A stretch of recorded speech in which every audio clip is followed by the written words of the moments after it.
What if the darkest secret buried beneath the sands of Egypt wasn't gold or gods, but a memory? A memory so dangerous it had to be sealed away.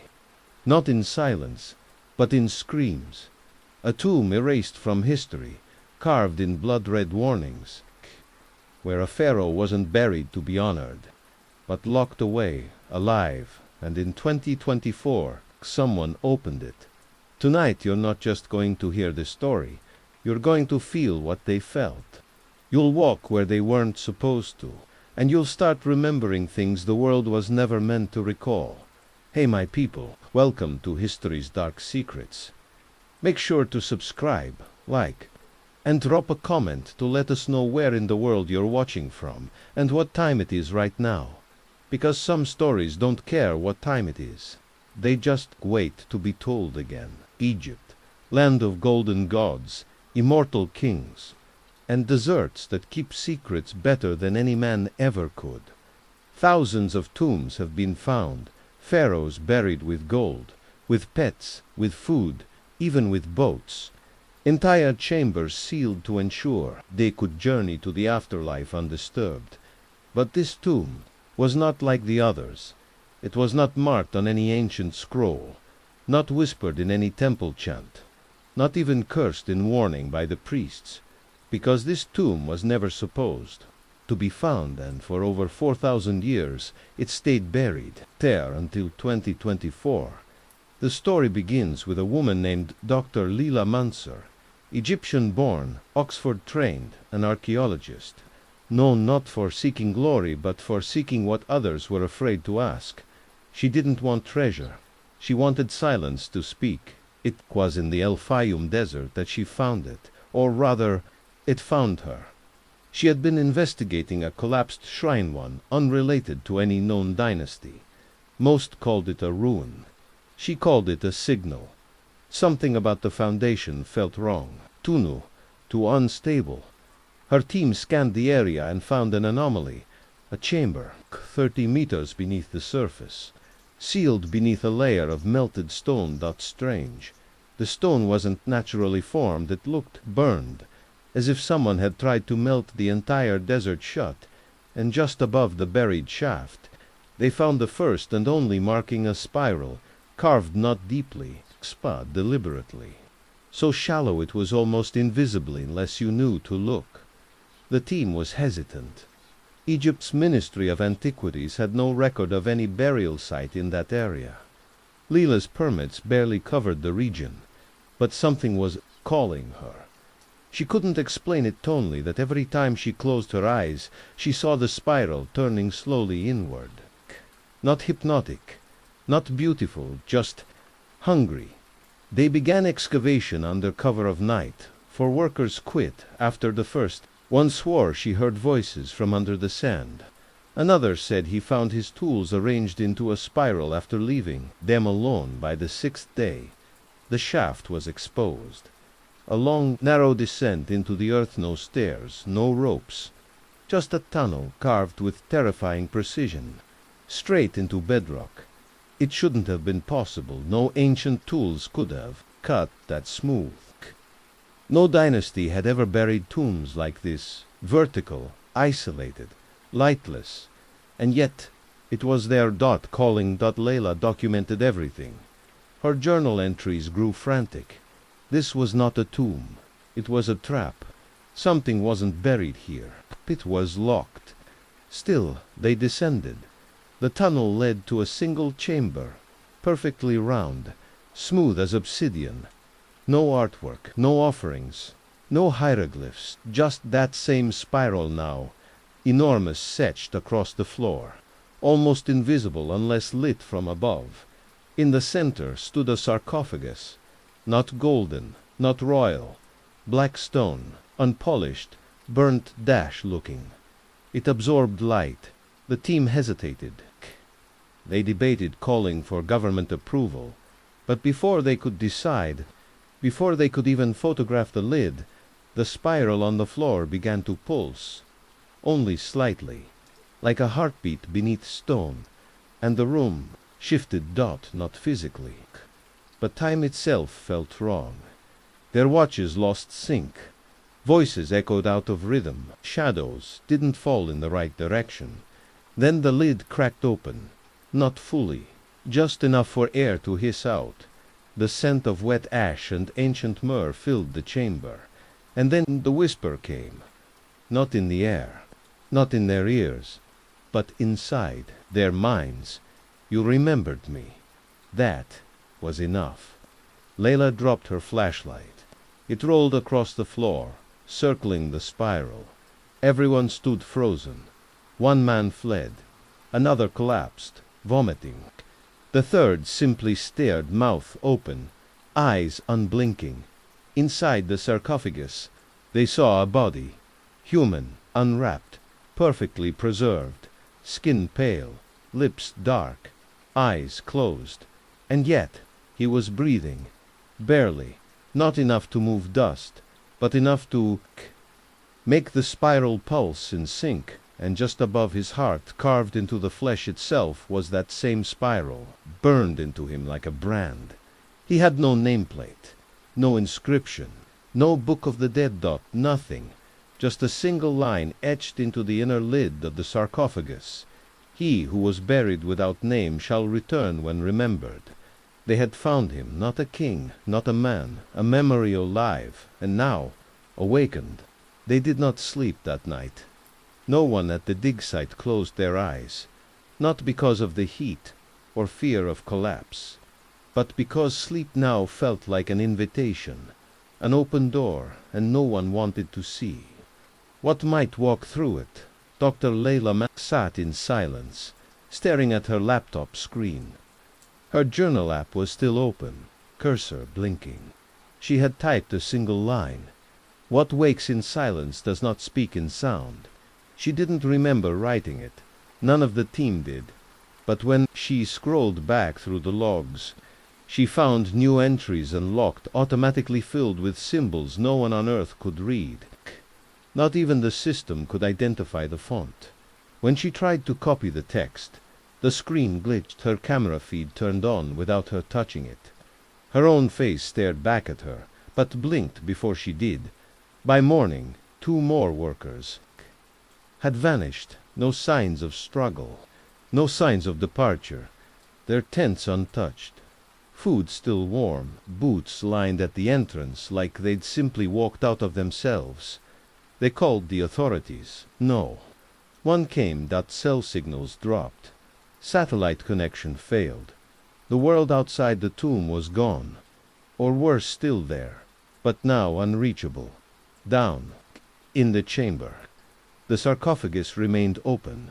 The man inside, who no one dared call, a Pharaoh, had not moved. His eyes still closed. His chest still rising slowly. The spiral on his chest still faintly glowing like it. Remembered being fire. But something around the chamber had changed.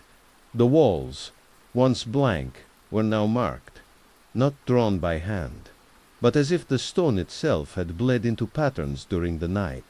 They hadn't been there before. Layla examined them with a UV light. That's when she saw it. Glyphs older than Egyptian, not painted, not etched, formed, letters and shapes built out of the stone itself, a language that had no phonetic match. No Rosetta Stone could save them here. One repeated phrase stood out, glowing redder than the rest. He who steals memory shall wear the curse. They searched for origins. Layla sent a sample of the markings to her offline database. The AI flagged it under proto-Semitic anomalies, but when the translation module opened, it crashed. All that remained on screen was a spiral, spinning, no loading bar, no data dot, just the spiral, endlessly rotating inward. Then the generator shorted out. The room fell into darkness, pitch black except for the spiral on the Pharaoh's chest, still glowing, still pulsing that night. Layla dreamed of sand, not dunes, but a sea of sand rising like waves, and in the waves bones floated, not human, not animal, something older. They twisted into spirals as they sank. Then she saw him, standing above the sea, not aged, not young, face covered in cloth, eyes missing only dark holes. But she felt him watching her, and from beneath his robes, thousands of tiny spirals emerged, slithering like ink poured into water. She woke up screaming, and the scream echoed from inside the tomb. One of her assistants, Adil, was missing. The spiral on the sarcophagus had grown darker, no blood, no trace, only a new mark added to the stone wall. Memory is hunger. She reviewed the site's thermal imaging from D the night before in one frame. Adil stands near the sarcophagus. In the next, he's gone, but not vanished, replaced by a dark shadow in the shape of a door. A doorway, where no wall had ever opened. Desperation gripped the camp. Layla wanted to seal the tomb again. They poured sand back into the shaft, but every morning it was open again, as if the ground itself refused to bury what had been unsealed. The spiral had left the chamber. Stits they found it drawn on crates, notebooks, even inside their tents. One worker sliced open a fruit only to find its core shaped like a perfect spiral of rot. Another looked into his coffee cup and screamed. The foam had formed the same shape, with an eye in the center. They tried to burn their notes. The fire refused to light. One assistant recited a prayer and dropped to her knees. Eyes rolled back, mouth moving, but no words coming out. When she awoke, she said only this: "He is not dreaming. He is remembering." The spiral was memory, but not of this life. Not of any life known to the modern world. It was memory as virus, as entity, something that could possess not flesh, but thought. The more they studied the tomb, the more they forgot who they were. Names faded, timelines blurred. Layla wrote pages of notes about events that had never happened, temples that didn't exist, priests with reversed eyes, rituals involving salt and fire and the screaming of stone. And yet, they felt true, more real than reality. On the final night before the collapse of the site, Layla recorded one last entry. It was never released officially, but a leaked audio file surfaced later in the Darknet archaeology forums. Her voice was calm. Too calm, as if someone else was using her mouth. She said, "The Pharaoh was not buried to rest. He was buried to contain. But now that you know his Psit name, even if you never speak it, he knows yours. And once remembered, he does not forget." No one dared touch the sarcophagus again. They watched it from a distance, as if it might move on its own, as if the stone itself had grown lungs and could now breathe. Slow and deep, the spiral on the Pharaoh's chest pulsed softly in the dark, like a heartbeat outside the body. It didn't glow. It remembered. That's what Leela wrote in her journal now. Not notes, not analysis, just fragments of feeling. The spiral is not light. It's recall. The tomb doesn't shine. It remembers. And so do I. The surviving team members began to change. At first, it was small things. A man spoke in his sleep, saying names that didn't belong to him. One woman forgot the face of her own child. She knew the name, the birthday, but when shown a photo, she only saw Sandot. Another assistant began drawing diagrams in the dirt, complex, geometric spirals, layered inside each other, with angles no human hand should be able to measure. He claimed he didn't know what he was drawing. He said, "It feels like he's explaining something to me. A pattern, a map." And in the center of every spiral, and Dr. Layla stood before the Pharaoh again. She called him that now. Though there was no name, no dynasty, no inscription to prove it. But something about him felt royal, not in the way a crown commands, but in the way a storm does. Absolute, untouchable, older than time. He had not moved, but she knew he was not sleeping. because something was happening around him. Reality was warping. Lights flickered. Stone shifted subtly. Time misbehaved. Leela checked her camera footage from the chamber and noticed something. Impossible. The footage showed her entering, before she had entered, and when she watched longer, she saw herself leave. But she was still standing there. The chamber wasn't showing the future. It was showing memory. Hers and his. She finally spoke aloud to the body. "Who are you?" No response. She stepped closer. The spiral on his chest pulsed in rhythm with her own heartbeat now, not in time, but in command. It was leading her. Pulse. Again she asked, "Who are you?" And then his eyes opened. They didn't open suddenly, like a shock. They opened slowly, like old doors. No irises, no whites, just two black voids, reflective, bottomless. But inside the voids there were scenes. She saw temples she'd never visited, cities swallowed in sand, fires that burned without smoke. She saw herself, but not as she was thought, as someone else, dressed in linen, face painted with red ink, leading a ritual, sealing the tomb. The voice came next, not through air, not through her ears, but through her bones. "You remember me, because I was made to be remembered." The Pharaoh spoke in thoughts, diem, not in language. Layla couldn't repeat the words later. There were no syllables, no structure. But she understood. He had been a ruler before. Egypt had gods.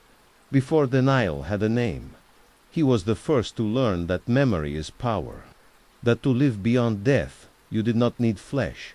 You needed attention. He fed on remembrance. And he made himself unforgettable. His priests tried to destroy him. Not for heresy, but because he worked. He succeeded. He left behind not a story, not a name, but a pattern. A spiral. One that would survive language, survive history, survive time itself. "They could kill me," the voice said, "but they could not forget me. And now, you've made me whole again." At the same moment Layla heard this. Every mirror in the base camp shattered, metal warped, tents folded in, laptops fried. All that remained was silence. And the spiral. It was now visible not just on the Pharaoh, but on the walls, the floor, even the sky. Dust in the air formed spirals. Water in cups spun without motion. The land remembered. Leela fled the chamber, but it came with her. She saw the spiral in the iris of her assistant. He screamed, "He's inside me!" She ran into the desert. No compass worked. No direction felt safe. But as she stumbled through the dunes, she began to hear whispers in the wind, her own voice, repeating the words of her journal, words she had never spoken aloud. "He who steals memory shall wear the curse." And then she saw it ahead of her, in the sand. Not a mirage, a reflection. Her face, staring up from the dunes. But the eyes were his dot back at the tomb. The Pharaoh stood. No one saw him rise. But in the camera footage, frozen frames revealed it slowly. One moment, lying. The next, sitting. Then standing, as if the recording itself remembered wrong. He did not walk. He simply moved dot. And in the final frame, just before total blackout, he stared into the camera, and the spiral behind him rotated. Counterclockwise. Time now unspooling. It wasn't just a tomb. It wasn't just a man. It was a betrayal so ancient, so unspeakable, that history had no words left for it. Only silence. Only spiral. Only curse. Long before pyramids touched the sky, before papyrus bore names, and before the Nile had been chained to calendars and floods, a boy was born beneath the eclipse. His mother died at the edge of labor. The midwives said the child came out in silence, not a scream, not a breath. They prepared to bury him, until his eyes opened. He was given no name. They said naming him would bind him, but he refused to be bound. The priests called him the reflection, a mirror of the gods, or of something older. They feared him, so they trained him, and when the last pharaoh of that age died suddenly, heart stopped in his sleep. The boy took the throne before he had a name. He ruled not by law, but by memory. He understood what none before him dared, that death is not final when remembrance remains. So he set out to become unforgettable, not with temples, not with monuments, but with mind. He gathered scribes who dreamed rather than wrote. He sent priests to the stars, seeking names not spoken on earth. He burned the gods' names from the walls and replaced them with spirals. He said, I do not worship gods, I become what gods fear. And slowly the land began to forget its divinities, but they remembered him. His most trusted high priest, Occult, served him loyally.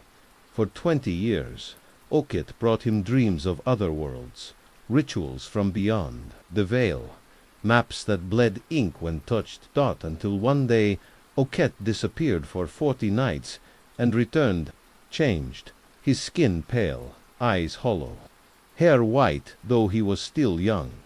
He told the Pharaoh, I've seen what you become, and I cannot let you finish. It was a betrayal not of throne, but of fate. Occult gathered a silent rebellion, not soldiers but scholars, weavers, builders, dreamers.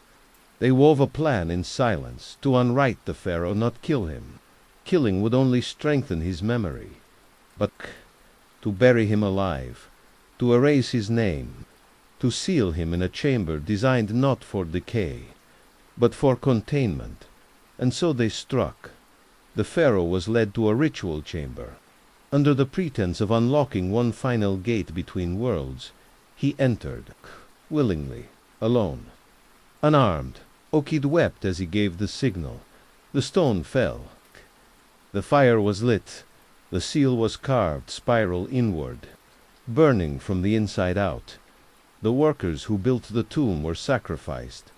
All their names burned, all their families cursed with silence. And finally, when the spiral was sealed, Occult turned the last torch upon himself. But before he died, he spoke these words, recorded only once in forbidden scrolls hidden beneath Karnak. I bury him not to punish, but to protect the future from remembering. That future is now, and the memory has returned. Layla didn't know. This history from books, she remembered it. It came in flashes, in dreams, in stone that spoke when she touched it. She saw Occult's eyes in her reflection. She saw his tears on her hands. She realized she was part of the spiral, perhaps not by blood, but by legacy. Memory had chosen her, and now so had the Pharaoh when she returned to the tomb. It had changed. The spiral was no longer etched only on stone. It hovered faintly in the air, like heat waves, like breath. The Pharaoh stood. He no longer blinked. He did not need to. The spiral had become his eyes, and he spoke again. The betrayal still burns. The seal was imperfect. The memory was scattered, but you collected the pieces. She fell to her knees, not in worship, but in inevitability. She asked, trembling, Why me? His answer chilled the air.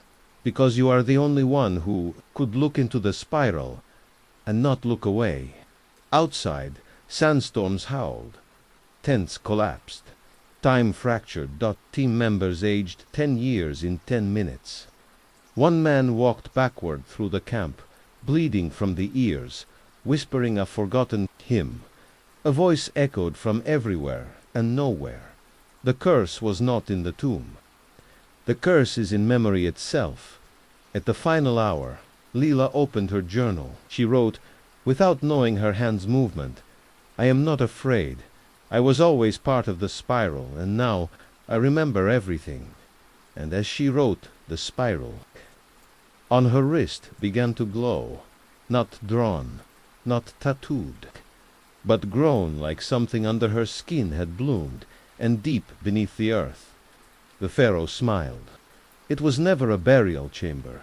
It was a prison. Everything about it's the spiral. The silence, the blood warnings carved into the walls, had not been designed to honor a king, but to contain a curse. And the moment the seal cracked in 2024, that prison stopped working. Layla returned to the tomb alone. There were no more assistants, no security, no science, just memory, and the thing waiting at the center of it. She didn't walk, she didn't run. She was drawn, like her body wasn't following orders anymore. Like her feet remembered a path she'd never walked. The tomb welcomed her this time. The spiral on the floor now glowed faintly beneath her steps. She didn't question how the light existed without power. The tomb had its own rules now, and in the center, standing above the open sarcophagus, was him. He was taller, 10, she remembered, Gu, or perhaps the ceiling had shrunk. His flesh no longer pale but gray, as if ash had become skin. His eyes no longer closed, but open, wide, with no pupils, just swirling darkness, rotating inward like whirlpools of ink. And he spoke, for the first time with sound, not a whisper, not a scream, just truth. I was not buried, I was planted, and now I grow. The walls of the tomb trembled, not from quake, from remembrance. Symbols began to bleed through the stone, not etched, not painted, but emerging like veins beneath skin. Faces appeared, thousands of them, crying, screaming, mouths open in frozen agony. As if trapped in the very limestone, they fed the tomb their names. The Pharaoh said, "They thought it would hold me, but they only made me stronger." Leela dropped to her knees, not in fear, but in surrender. Her mind felt pulled apart, not by force, but by memory unraveling. Kut itself like a scroll read too fast. She saw every life she'd never lived, a scribe who sealed the spiral, a temple builder who whispered to stars, a mother who watched her son vanish into black sand.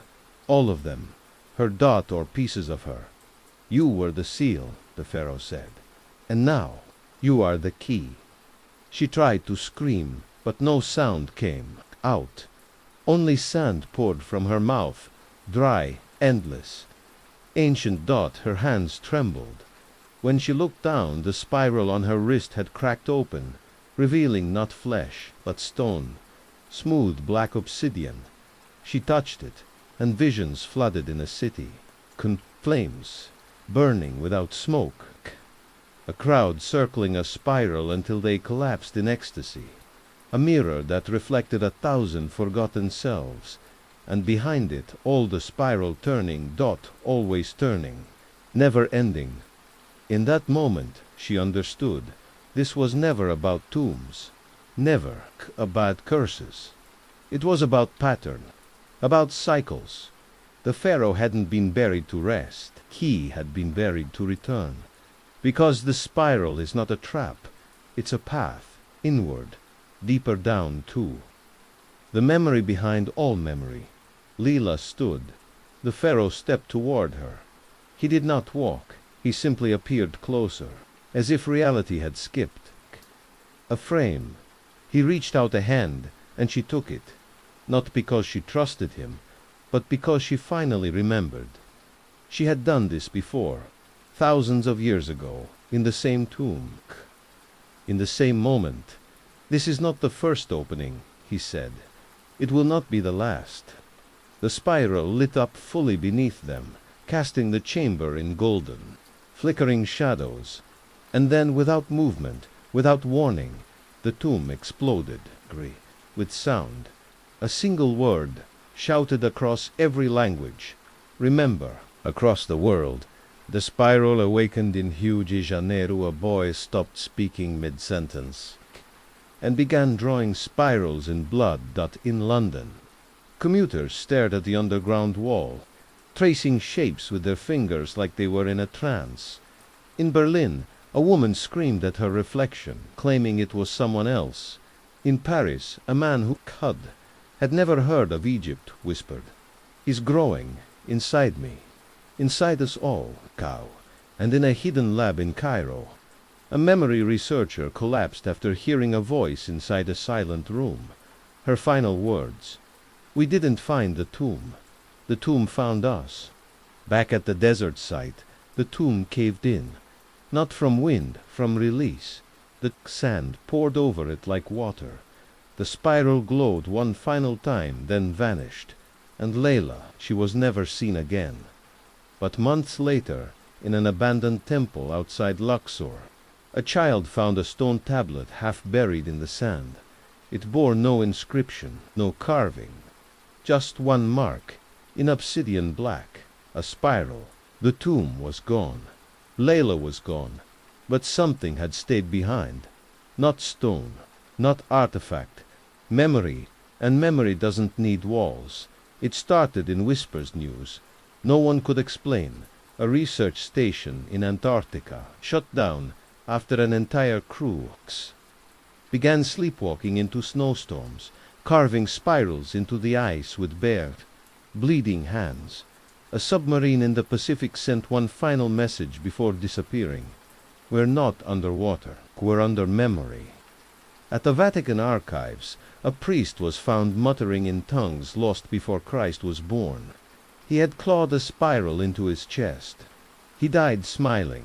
No connection, no reason, except one pattern, always the same. The spiral.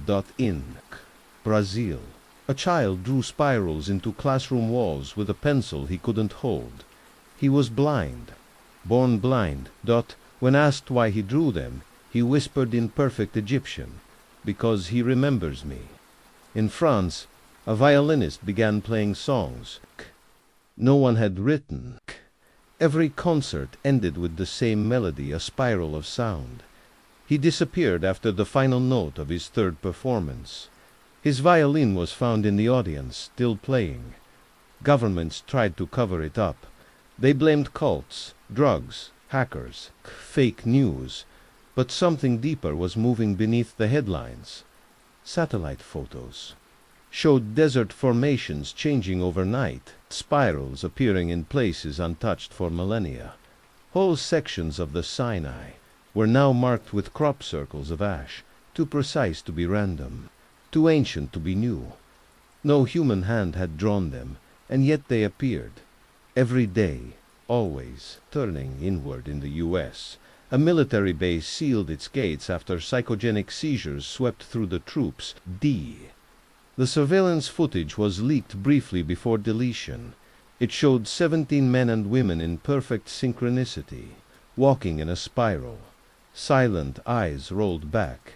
One of them screamed only once. "He's building a new tomb, inside us."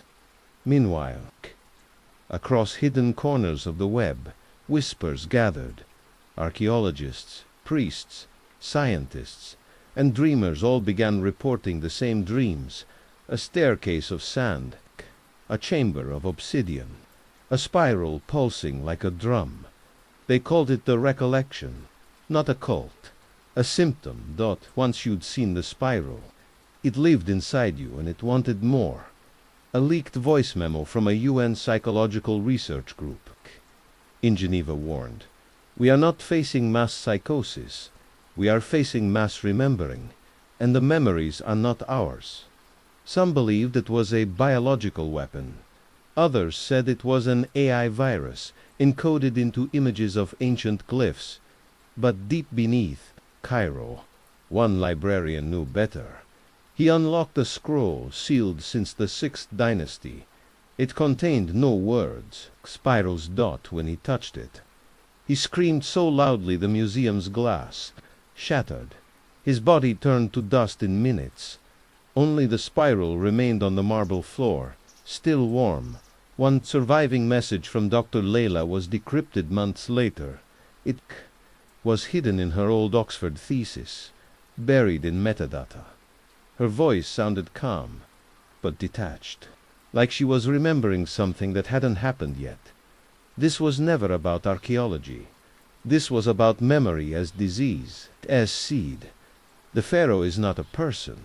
He's an idea too ancient to forget. The spiral is not a symbol. It is the shape of consciousness when it begins to starve. And so people starved. For silence, for peace, for forgetfulness. Hospitals filled with patients who begged to be made blank. They scratched out their names. They burned their diaries. Some asked for lobotomies. Others walked into rivers holding mirrors to their faces. They said, "He's in the reflection now." Then the children began to speak, not in baby talk, but in rituals. A 3-year-old in Berlin recited the opening of a rite found only in one burned papyrus. A 5-year-old in Nairobi painted the Pharaoh's likeness on a cave wall using animal blood. No one taught them. But they remembered, and so did the earth. Volcanic patterns shifted.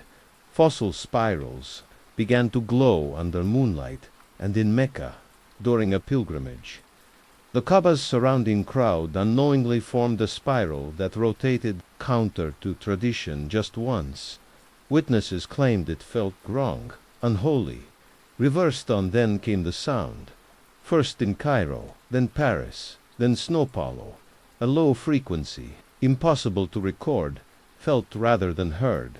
Hospitals reported spikes in nausea, hallucinations, and seizures, all in the same moment. One man described it best. It's like something old is waking up inside our memories.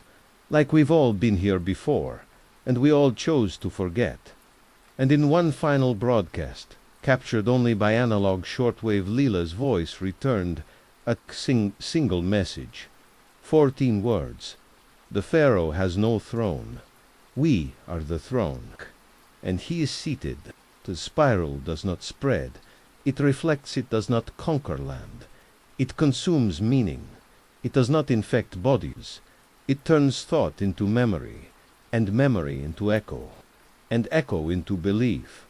By the 7th moon since the tomb was disturbed, the world had already changed in ways it couldn't understand. But deep down, it recognized something it had always feared. We are not the authors of history. We are the mirrors. In the cities, strange things began to happen.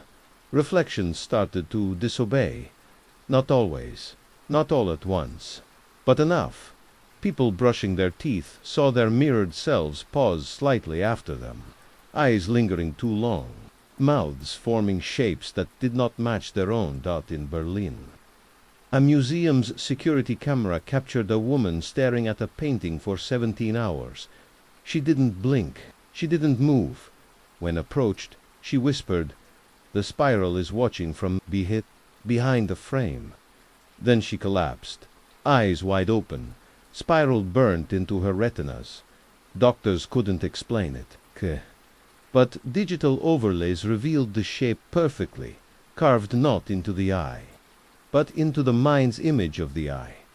Religions began to split, not from disagreement, but from remembering that an imam in Marrakesh delivered the sermon he claimed was divinely inspired.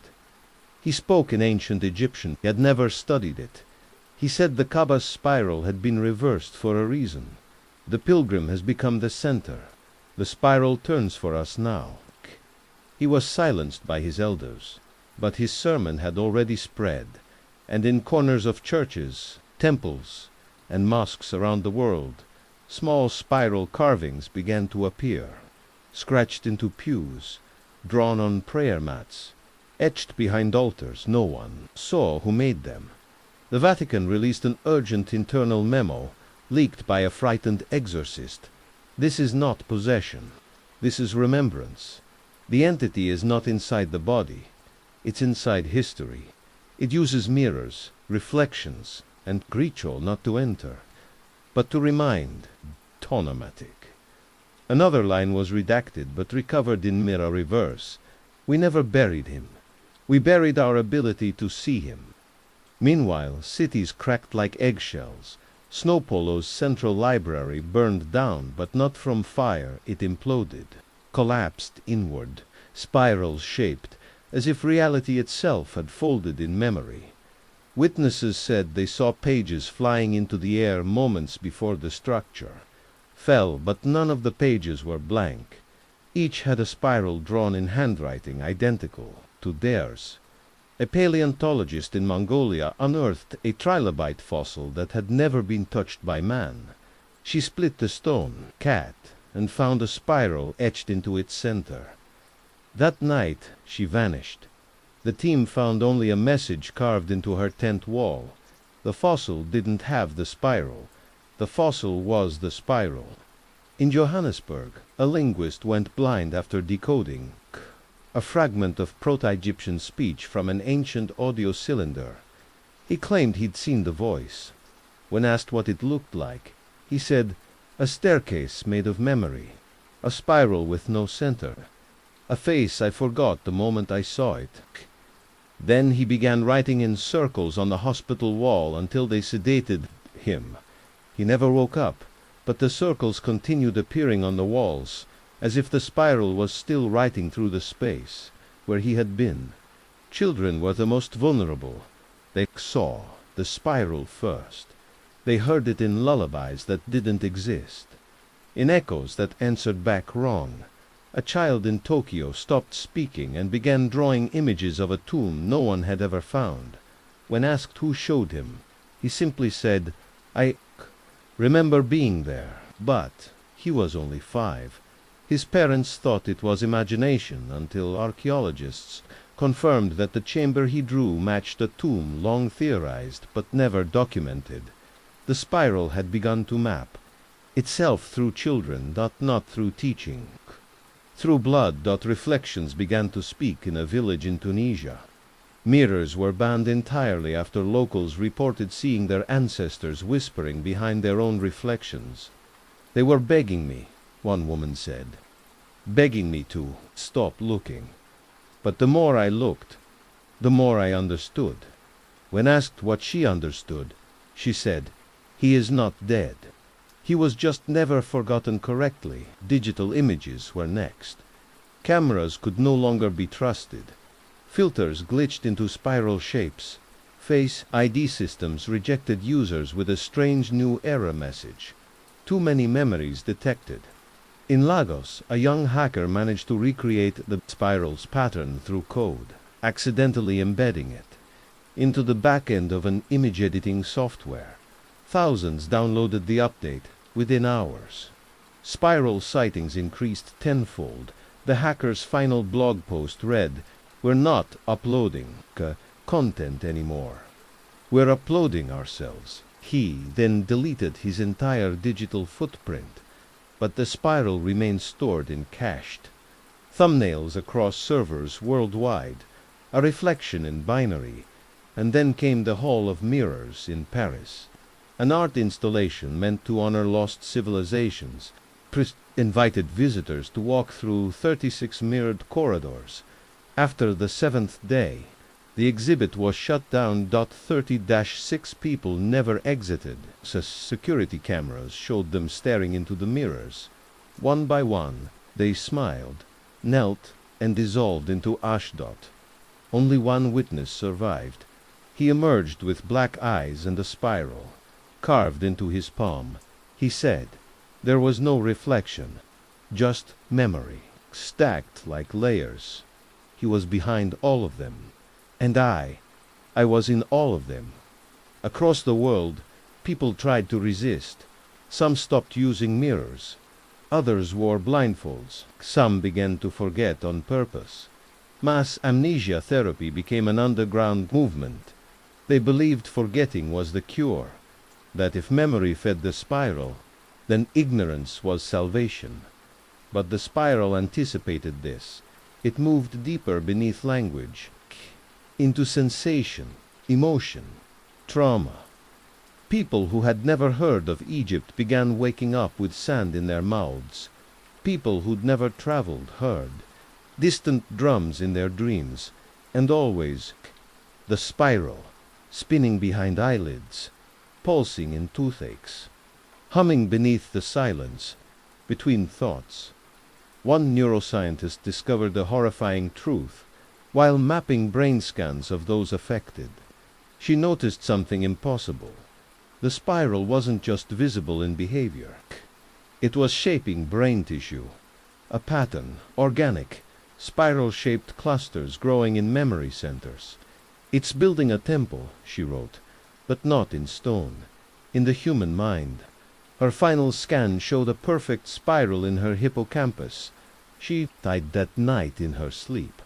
But her final dream journal read, "He walked through my mind like it was a garden, Ken, and I was just one of the flowers." And then silence. For 3 days, across all time zones, across all continents, no spiral sightings were reported. The world held its breath, but it was. And tea over it was reflection. The spiral had shifted again, no longer visible in mirrors or carvings. Now it appeared in choices, the way people turned left without knowing why, the dreams they never remembered, the words they spoke that no one taught them. The spiral had become a behavior, a personality trait, an inherited BELIEFA, memory without origin. A final encrypted message from an underground memory research lab simply stated, "It's not growing anymore. It's waiting, because it already won. You don't have to see it. You just have to live in it." There are no more tombs, no more scrolls, no more rituals, because the spiral no longer needs objects. It lives now in patterns, in rhythm, in breath, in you. Governments fell quiet, not in secrecy, but in surrender. The spiral had no flag. It asked no questions. It simply reflected back onto every system, every belief, every forgotten thread of human history, until the truth reassembled itself. One global intelligence agency released a black file titled only Operation REMMB-RMCA, contained no strategy.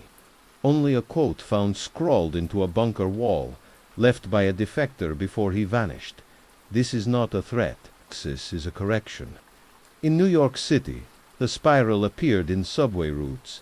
A new transfer line approved months before the tomb was found had looped unintentionally into a perfect inward spiral when traced on a map.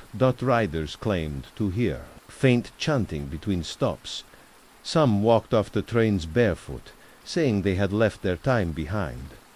One woman painted herself in ancient blue ink and whispered, "Every journey ends where memory begins." The global internet slowed down, not from overload, from recursion. Thousands of new search queries appeared in all languages. How to stop remembering spiral inside me, Pharaoh, in mirror dream, meaning is memory a disease? Forgotten god of Egypt before gods had names, search engines could not explain the surge. Autofill began to generate spirals in ASCII.1. Web engineers stared at the code and wept. It's thinking in symbols now. We taught it language, and it chose memory instead. Artificial intelligence systems trained on world history began generating strange anomalies. Timelines fractured, photos merged, of resimulation, regardless of purpose, began ending the same way. A spiral forms. Humanity kneels. Someone remembers what should not be remembered. AI-generated faces started to repeat. The same man, the same eyes, appearing again and again. He wasn't in the data sets. He wasn't real. And yet, historians recognized him. They found his face on untranslatable scrolls. On cave walls conjured dreams of psychics. He wasn't the Pharaoh. He was the spiral wearing a face in the Amazon rainforest. A tribe never contacted by the outside world was discovered repeating a chant. A linguist made contact. The tribe welcomed him. He returned. 3 weeks later, barefoot, head shaved, spiral drawn on his chest in charcoal. He said only, "They always remembered. We were the ones who forgot." In Iceland, volcanologists observed a shocking change in lava flow, slow, coiling, forming perfect spirals before solidifying. They called it a geological anomaly, but the native folklore experts knew better. The spiral had returned to the bones of the earth. The planet had remembered too. Then came the moment the world could know. Longer denied that every clock on Earth digital analog. Atomic paused for exactly 11.11 seconds. Don't explanation. No solar flare. No glitch. Just silence. And when the clocks resumed, they were all backward by 1 second, as if time itself had taken a breath, and in that breath something entered. People began to dream in unison. One dream, one structure, a spiral staircase descending, kin to a black chamber. At the bottom, a mirror, but no reflection, only a voice, not loud, not threatening, just inevitable. We do not punish, we do not destroy, we remember, and now you do too. In Australia, a man carved a spiral into a massive red rock formation using nothing but his fingernails. He had no prior history of illness, no tools.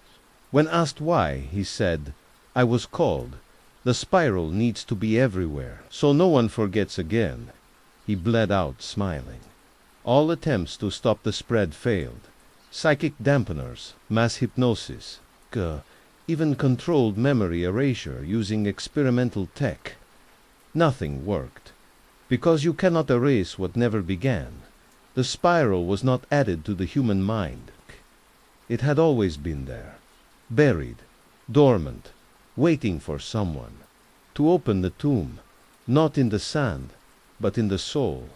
A final report from the UN's secret Memory Threat Division was leaked online. It read, "We were wrong about everything." The tomb was not the origin. It was a reawakening. The spiral is the original pattern of consciousness. Evolution was just memory remembering itself. Pharaoh was not a god. He was the first to remember too much, so they buried him. Not out of fear, but to slow the spiral. Some asked, "Is it too late?" But there is no late in a spiral. There is no forward, no back. Only turning, only descent, only return. Leela's name reappeared, not in records, not in sightings, but in dreams. Millions saw her in the same white robe, standing at the bottom of the spiral staircase. She held a mirror. She never spoke. She just turned the mirror outward. And those who looked into it woke up crying. They remembered. Not Leela's name, not the Pharaoh, not Egypt, but a feeling. The weight of forgotten truth, the terror of being remembered, the comfort of never being alone in your mind again. Then came the last message. Not a broadcast, not a post, a whisper, heard by everyone. Simultaneously, in every language, spoken inside thought. I have been forgotten 1,000 times. I have waited beneath the sand, beneath the mind, beneath your gods. You called me Pharaoh, you called me monster, you called me curse, but I am none of these. I am spiral. I am memory given breath. I am the truth you buried beneath your names. And now I remember you. And then nothing. No sound, no sightings, no spirals. The world continued. People went to work. Children played. Skies turned. Seasons passed. But under the surface we knew we had crossed a threshold. There was no forgetting now, because the spiral doesn't need to be seen. It only needs to be felt, and once you feel it, you are part of it forever. And that is where the story ends. Or maybe it's where it just begins. The tomb was opened, the memory awakened, and the spiral, it's still turning. Some say it's already inside us, in our dreams, in our reflections, in the way history always repeats itself, but never quite the same.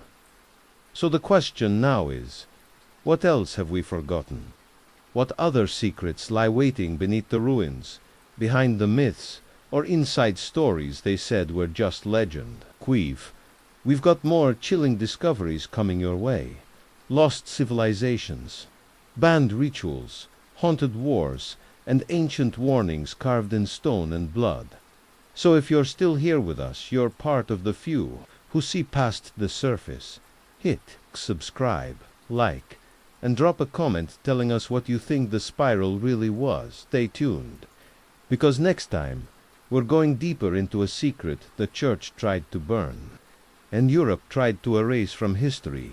Until then, watch, cure dreams, and don't trust your reflection.